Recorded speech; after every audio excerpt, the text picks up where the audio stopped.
Buenas noches. Bueno, el tema que tengo que desarrollar es retinopatía diabética. Es una misión un tanto imposible de desarrollarlo en 6 minutos, así que vamos a tratar de decir algo en 4. ¿Qué hace falta para tener una retinopatía diabética? Hiperglucemia y tiempo. Nada más que eso.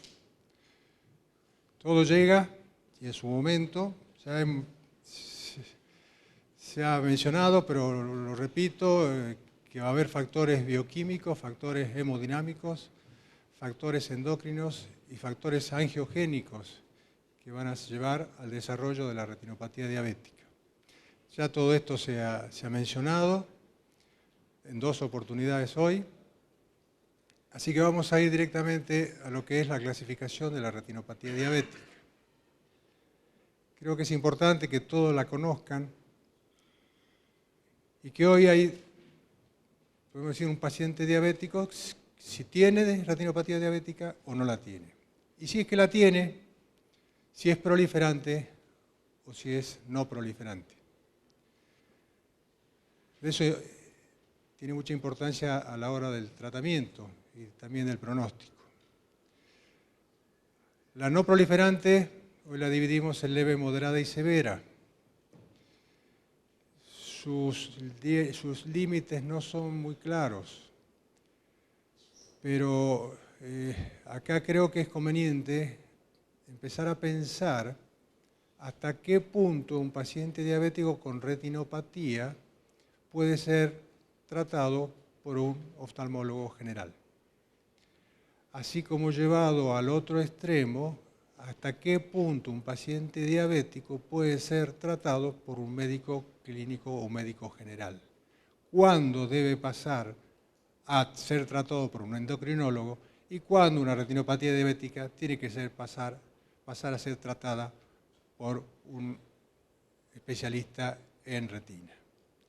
Eso es una discusión que creo que en algún momento tendremos que tomarla, porque si no yo tengo el paciente todo lo que puedo y he visto pacientes que llegan en estados muy avanzados y si el paciente no era controlado, bueno, mala suerte, pero lo lamentable es que llegan en ese estado y han sido controlados por oftalmólogos. Entonces creo que es algo que nosotros tenemos que tener en cuenta. Y es muy importante saber hasta dónde estamos capacitados para controlar un paciente diabético.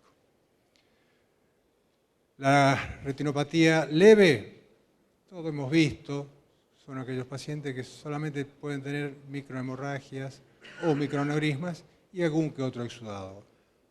No pasa mayormente nada y ese paciente hay que controlarlo periódicamente y nada más. Una retinopatía diabética moderada, bueno, ya es un poco más avanzado, empieza a haber más exudados, las venas empiezan a tener cierta tortuosidad, pero que está localizada en algunas partes del ojo. Y ya cuando empiezan a aparecer más manifestaciones, ya exudados que ya son blandos, y cuando nosotros tenemos exudados blandos tenemos que pensar en isquemia. Cuando hay isquemia ya empiezan a aparecer todos los factores de crecimiento vasoproliferativos que están ya avisando que la diabetes, esa retinopatía cada vez va a ser más agresiva, más severa, y sabemos que nosotros estamos luchando contra la ceguera. Entonces, todo lo que nosotros hagamos para evitar eso, bienvenido sea. Y acá ya mencionaron el láser. Y el láser es y sigue siendo lo mejor que tenemos para la retinopatía diabética en los estados de severa o ya proliferante. Entonces, todos hemos visto estos casos con pequeños hemorragias, algún que otro exudado duro y nada más. Estos pacientes, por supuesto, serán controlados. En el caso de la moderada,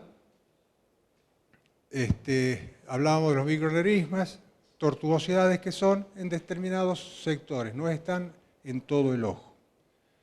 Y la severa, que anda rápido esto, ya cuando tenemos microaneurismas en los 4 cuadrantes, cuando hay tortuosidades en 2 o más cuadrantes, y cuando hay las irmas en 1 o más cuadrantes, la microangiopatía.